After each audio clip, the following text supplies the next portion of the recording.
Hello guys, welcome back to eighteen sports update. So ఏంటంటే మన దగ్గర బ్యాటింగ్ డిపార్ట్మెంట్ చాలా సాలిడ్గా ఉంది, ఇంకా బౌలింగ్ డిపార్ట్మెంట్ కూడా చాలా సాలిడ్గా ఉంది. ఒక టీం మ్యాచ్ ఓడిపోయింది అంటే ఖచ్చితంగా ఆ టీం కెప్టెన్ ఏవైతే తప్పుడు నిర్ణయాలు తీసుకోవడం జరిగిందో ఆ తప్పుడు నిర్ణయాల వల్లే మ్యాచ్ ఓడిపోయినట్టు. సో నిన్న ఆర్సీబీకి డీసీకి ఏదైతే మ్యాచ్ జరిగిందో ఆ మ్యాచ్లో రజత్ పడిదార్ తీసుకున్న కొన్ని తప్పుడు నిర్ణయాల వల్లే నిన్న ఆర్సీబీ ఓటమి రుచి చూడాల్సి వచ్చింది. సో మాట్లాడుకుందాం ఏంటంటే season number 19 match number 26 royal Challengers Bengaluru versus Delhi Capitals. Venue వచ్చేసి చిన్నస్వామి స్టేడియం. టాస్ గెలిచింది ఎవరంటే ఢిల్లీ క్యాపిటల్స్ టాస్ గెలిచి బ్యాటింగ్కి ఆహ్వానించింది హోమ్ టీం రాయల్ ఛాలెంజర్స్ బెంగళూరుని. సో ఏంటంటే ముందుగా బ్యాటింగ్ డిపార్ట్మెంట్ గురించి మాట్లాడుకుందాం. ఆర్సీబీకి సంబంధించి బ్యాటింగ్ డిపార్ట్మెంట్ గురించి మాట్లాడుకున్న తర్వాత రజత్ పడిదార్ చేసిన తప్పులేంటి అనే విషయం గురించి మనం ఒకసారి మాట్లాడుకుందాం. ముందుగా ఫిల్ సాల్ట్ అద్భుతమైన ఫామ్లో ఉన్నాడు. బ్యాటింగ్ డిపార్ట్మెంట్లోనే కాకుండా ఫీల్డింగ్ డిపార్ట్మెంట్లో కూడా అద్భుతమైన క్యాచ్లు అయితే నిన్న మ్యాచ్లో తీసుకోవడం జరిగింది. గేన్ ఫిలిప్స్ ఏ విధంగా క్యాచ్లు తీసుకోవడం జరుగుతుందో అదేవిధంగా ఫిల్ సాల్ట్ కూడా అద్భుతమైన క్యాచ్లు తీసుకోవడం జరుగుతుంది ఆర్సీబీ టీంలో. నిన్న 38 బాల్స్లో 4 4లు 3 6లతో 160 స్ట్రైక్ రేట్తో 63 పరుగులు చేయడం జరిగింది.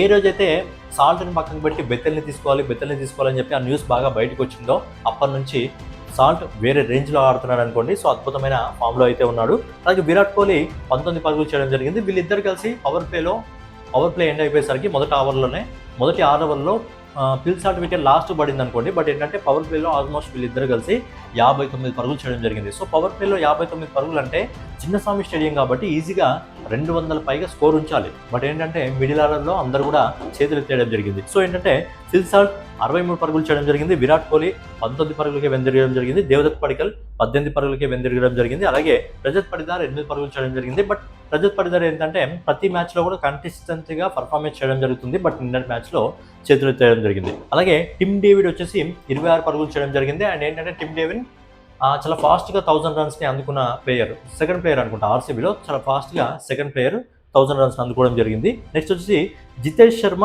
20 బాల్స్లో 14 పరుగులు చేయడం జరిగింది. Jitesh Sharma very disappointed. ఎందుకంటే ప్రతి మ్యాచ్లో కూడా ఇదే విధంగా రన్ బాల్ పరంగా స్ట్రైక్ రేట్ ఉంటుంది. 10 బాల్స్ ఆడితే 11 రన్స్, 15 బాల్స్ ఆడితే 16 రన్స్. ఈరోజు 20 బాల్స్ ఆడి కేవలం 14 రన్సే.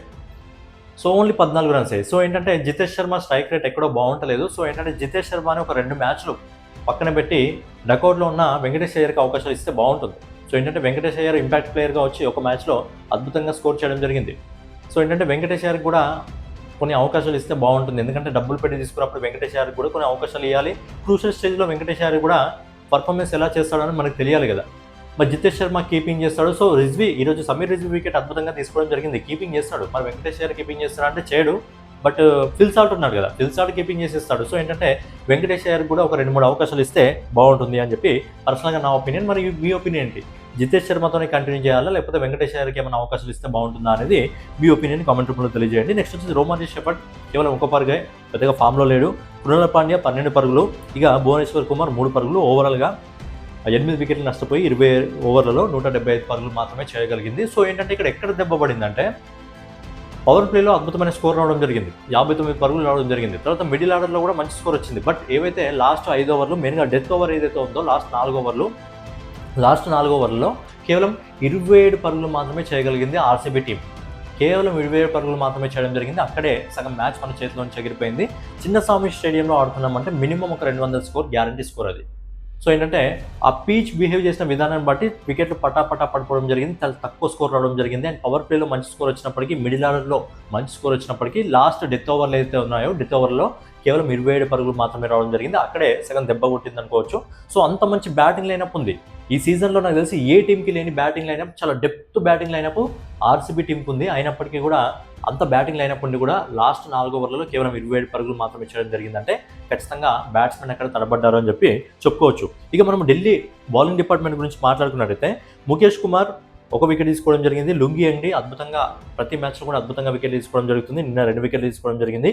కుల్దీప్ యాదవ్ 2 వికెట్లు తీసుకోవడం జరిగింది. అక్షర్ పటేల్ 2 వికెట్లు తీసుకోవడం జరిగింది. ఓవరాల్గా ఆర్సీబీ 20 ఓవర్లలో 175 పరుగులు అయితే చేయడం జరిగింది.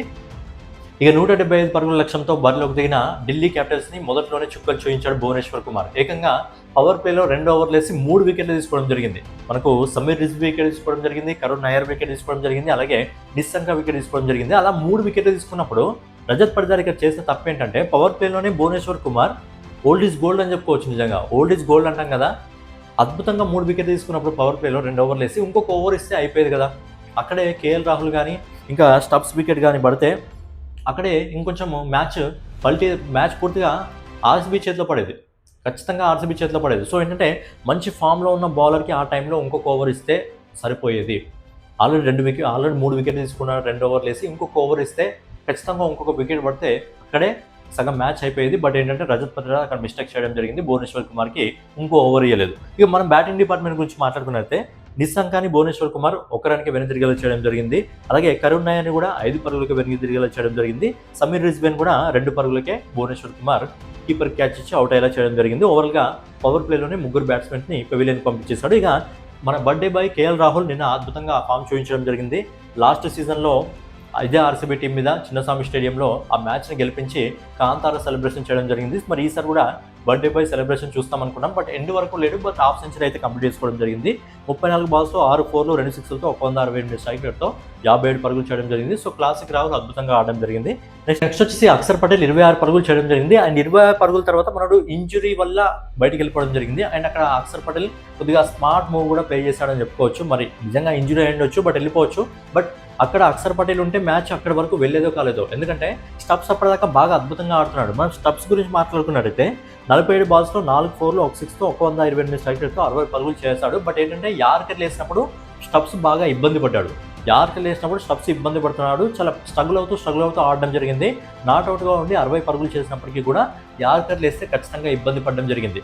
బట్ అక్షర్ పటేల్ అప్పుడు వెళ్ళిపోయి ఒకవేళ డేవిడ్ మిల్లర్ రాకపోతే ఖచ్చితంగా ఆర్సీబీ చేతిలో మ్యాచ్ ఉండేది. సో ఏంటంటే అక్షర్ పటేల్ ఇక్కడ కొంచెం స్మార్ట్ మూవ్ కూడా ప్లే చేశాడని చెప్పొచ్చు. 26 పరుగులు చేయడం జరిగింది. ఇంకా స్టబ్స్ వచ్చేసి 60 పరుగులు చేయడం జరిగింది. డేవిడ్ మిల్లర్ లాస్ట్ 10 బాల్స్లో 1 4 2 6లతో 22 పరుగులు చేయడం జరిగింది. సో అద్భుతంగా బ్యాటింగ్ చేయడం జరిగింది డేవిడ్ మిల్లర్. సో లాస్ట్ మ్యాచ్లో జీటీతో కేవలం 1 రన్ పరుగుతో ఓడిపోవడం జరిగింది. దానికి డేవిడ్ మిల్లరే కొద్దిగా కారణం అని చెప్పుకోవచ్చు. దానికి ఆయన డేవిడ్ మిల్లర్ తర్వాత బాధపడడం కూడా జరిగింది డ్రెస్సింగ్ రూమ్లో. సో ఆ పొరపాటు ఈ మ్యాచ్లో చేయలేదు. లాస్ట్ ఓవర్లో 6-4 కొట్టి డీసీకి విజయాన్ని అందించడం జరిగింది David Miller. So Miller is a killer అంటాం కదా. సో లాస్ట్ మ్యాచ్లో ఏదైతే తప్పిదం చేయడం జరిగిందో ఆ తప్పిదాన్ని ఇక రిపీట్ కానేయలేదు.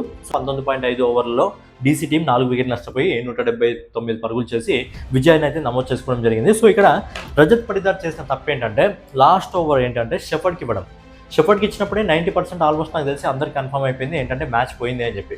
షెఫర్డ్కి ఇచ్చినప్పుడే మ్యాక్సిమం కన్ఫర్మ్ అవుతుంది ఏంటంటే మ్యాచ్ ఎగిరిపోయింది అని చెప్పి. ఎందుకంటే అప్పటి వరకు మ్యాక్సిమం ఎవరి కోట ఉందో వాళ్ళందరి కోట ఆల్మోస్ట్ అయిపోయింది. జస్ట్ మనకు ఎవరిది సుయాష్ శర్మ కోట మాత్రమే ఉంది. సుయాష్ శర్మ ఇంకా ఎకనామీ 10 మాత్రమే ఉంది. 3 ఓవర్లు వేసిండు, ఎకనామీ 10 రన్లు మాత్రమే ఉంది. ఒకవేళ సుయాష్ శర్మకి ఇచ్చిన కొంచెం డిఫెండ్ చేసేవాడేమో. లేదంటే మనము డిఫెండ్ చేసుకుంటున్నాం స్కోర్ని అన్నప్పుడు మన దగ్గర ఎవరైతే మెయిన్ బౌలర్ ఉన్నారో మెయిన్ బౌలర్ని లాస్ట్ ఓవర్ వరకు ఉంచే బాగుండేది. మనకు రషీద్ని కానీ లేదంటే భువనేశ్వర్ కుమార్ని కానీ లాస్ట్ ఓవర్ వేపిస్తే బాగుండేది. మనకు షెఫర్డ్తో బౌలింగ్ వేయాలి అన్నప్పుడు ముందే 17వ ఓవర్ కానీ 18వ ఓవర్ కానీ వేపిస్తే బాగుండేది. లేదంటే సుయాష్ శర్మని మిడిల్ ఓవర్లోనే ఏదో ఒక ఓవర్లో కవర్ చేస్తే బాగుండేది అని అనిపించింది. సో సుయాష్ శర్మని మిడిల్ ఓవర్లో ఎక్కడో వేపించేసి లేకపోతే షెఫర్డ్తోనే తీసుకెళ్ళాలి, లాస్ట్ వరకు వెళ్తుంది మ్యాచ్, భువనేశ్వర్ కుమార్ లేకపోతే లాస్ట్కి ఉండాలి, రషీద్ దార్ లాస్ట్కి ఉండాలి అన్నప్పుడు షెఫర్డ్ని కూడా ముందే ఏదైనా మిడిల్ ఓవర్లో వేస్తే అయిపోయేది. సో లాస్ట్ ఎండింగ్ వచ్చినప్పుడు ఏంటంటే షెఫర్డ్ కవర్ చేయలేడు, కానీ భువనేశ్వర్ కుమార్ అయితే ఖచ్చితంగా ఏదో విధంగా ఆపేవాడు. సో ఆ పరుగులు ఇచ్చేవాడు కాదు. సో ఏంటంటే అక్కడ భువనేశ్వర్ కుమార్ ఓవర్ వేసినప్పుడు ఏం చేశాడంటే ఒక బౌన్సర్ వేస్తాడు, ఆ బౌన్సర్కి 6 కొట్టడం జరిగింది స్టబ్స్.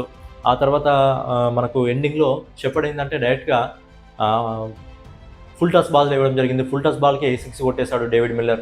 సో కాళ్ళ ముందు స్లాట్లు వేస్తే ఉంచుతాడా, సో 6 కొట్టేయడం జరిగింది డేవిడ్ మిల్లర్.